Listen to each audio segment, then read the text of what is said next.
Enclosed herewith, I hand you part 4. Now this part will show you why what you think or do or feel is an indication of what you are.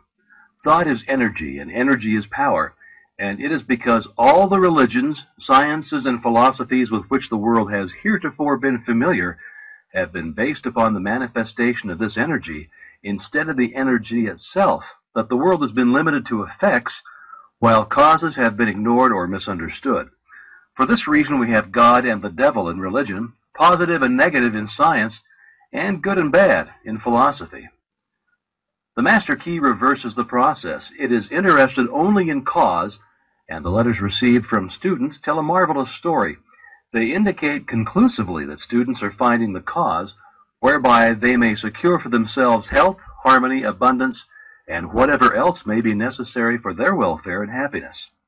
Life is expressive, and it is our business to express ourselves harmoniously and constructively. Sorrow, misery, unhappiness, disease, and poverty are not necessities, and we are constantly eliminating them. But this process of eliminating consists in rising above and beyond limitation of any kind. He who has strengthened and purified his thought need not concern himself about microbes, and he who has come into an understanding of the law of abundance will go at once to the source of supply. It is thus that fate, fortune, and destiny will be controlled as readily as a captain controls his ship or an engineer his train. And now part 4. The I of you is not the physical body, that is simply an instrument which the I uses to carry out its purposes. The I cannot be the mind, for the mind is simply another instrument which the I uses with which to think, reason, and plan. The I must be something which controls and directs both the body and the mind, something which determines what they shall do and how they shall act. When you come into a realization of the true nature of this I, you will enjoy a sense of power which you have never before known. Your personality is made up of countless individual characteristics, peculiarities, habits, and traits of character. These are the results of your former method of thinking, but they have nothing to do with the real I. When you say, I think, the I tells the mind what it shall think. When you say, I go, the I tells the physical body where it shall go. The real nature of this I is spiritual, and it is the source of the real power which comes to men and women when they come into a realization of their own true nature. The greatest and most marvelous power which this I has been given is the power to think, but few people know how to think constructively or correctly. Consequently, they achieve only indifferent results. Most people allow their thoughts to dwell on selfish purposes, the inevitable result of an infantile mind. When a mind becomes mature, it understands that the germ of defeat is in every selfish thought. The trained mind knows that every transaction must benefit every person who is in any way connected with the transaction, and any attempt to profit by the weakness, ignorance, or necessity of another will inevitably operate to his disadvantage.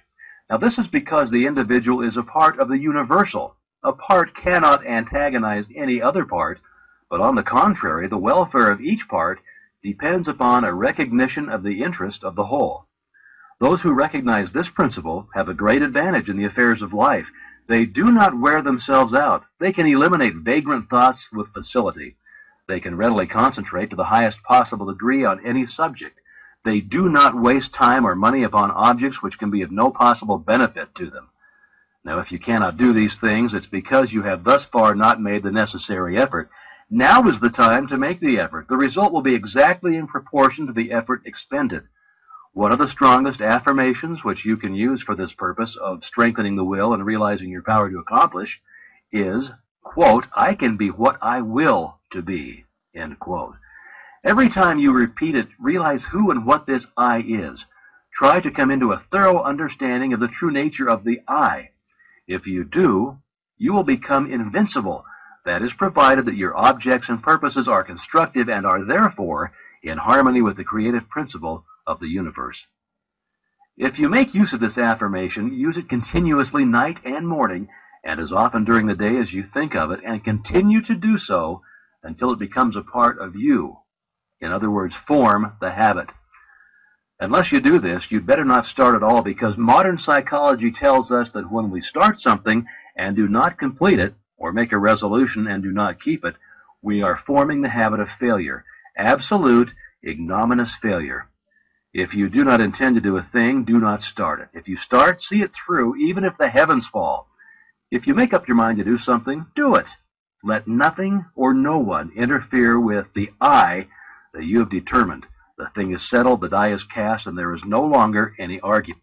If you carry out this idea, beginning with small things which you know you can control, and gradually increase the effort, but never under any circumstance allowing your I to be overruled, you will find that you can eventually control yourself, and many men and women have found to their sorrow that it is easier to control a kingdom than to control themselves. But when you've learned to control yourself, you would have found the world within which controls the world without. You will have become irresistible. Men and things will respond to your every wish without any apparent effort on your part. This is not so strange or impossible as it may appear when you remember that the world within is controlled by the I, and that this I is a part or one with the infinite I, which is the universal energy or spirit, usually called God. This is not a mere statement of theory made for the purpose of confirming or establishing an idea, but it is a fact which has been accepted by the best religious thought as well as the best scientific thought. Herbert Spencer said, I quote, "Amid all the mysteries by which we are surrounded, nothing is more certain than that we are ever in the presence of an infinite and eternal energy from which all things proceed." End quote. Lyman Abbott, in an address delivered before the alumni of Bangor Theological Seminary, said, quote, "We are coming to think of God as dwelling in man rather than as operating on men. Science goes a little way in its search and then stops. Science finds the ever-present eternal energy, but religion finds the power behind this energy, and it locates it within man. But this is by no means a new discovery. The Bible says exactly the same thing, and the language is just as plain and convincing. It says, 'Know ye not that ye are the temple of the living God?' Here, then, is the secret of the wonderful creative power of the world within. Here is the secret of power, of mastery. To overcome does not mean to go without things. Self-denial is not success. We cannot give unless we get. We cannot be helpful unless we're strong. The infinite is not bankrupt, and we who are the representatives of infinite power should not be bankrupts either. And if we wish to be of service to others, we must have power and more power, but to get it, we must give it. We must be of service. The more we give, the more we shall get. We must become a channel whereby the universal can express activity. The universal is constantly seeking to express itself, to be of service, and it seeks the channel whereby it can find the greatest activity, where it can do the most good, where it can be of the greatest service to mankind. The universal cannot express through you as long as you're busy with your plans, your own purposes. Quiet the senses, seek inspiration, focus the mental activity on the within. Dwell in the consciousness of your unity with omnipotence. Still water runs deep. Contemplate the multitudinous opportunities to which you have spiritual access by the omnipresence of power. Visualize the events, circumstances, and conditions which these spiritual connections may assist in manifesting.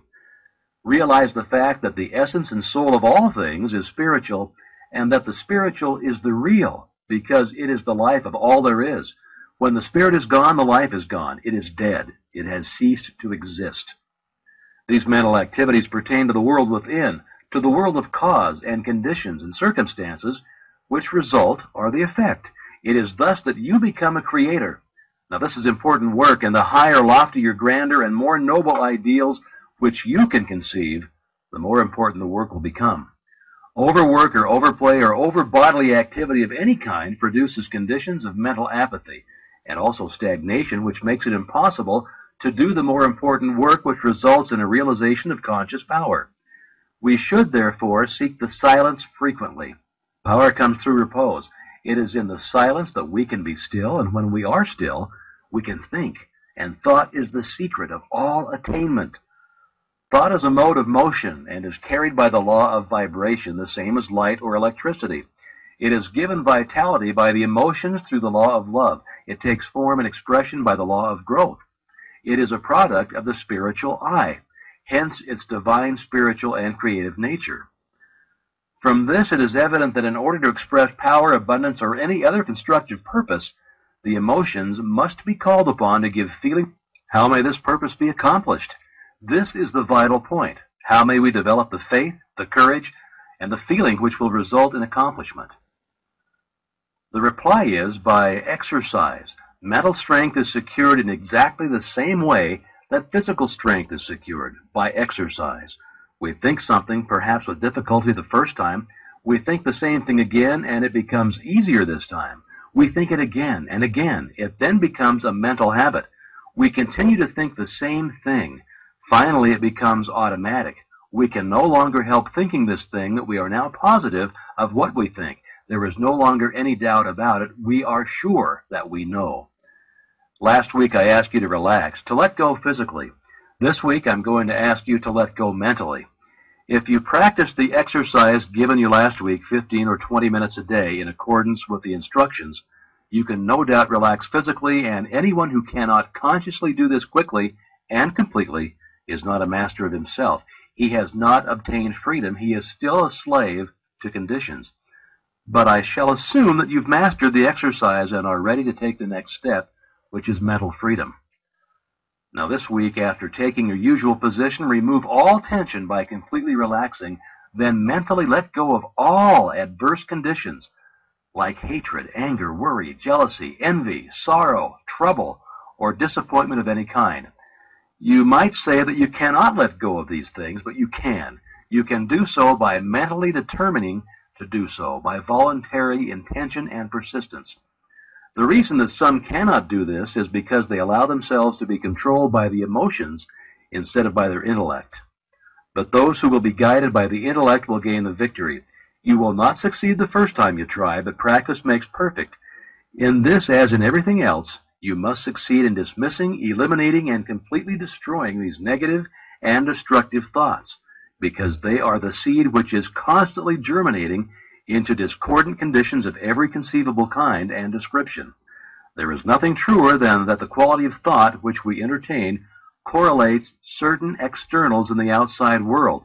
This is the law from which there is no escape, and it is the law, this correlative of the thought with its object, that from time immemorial has led the people to believe in special providence.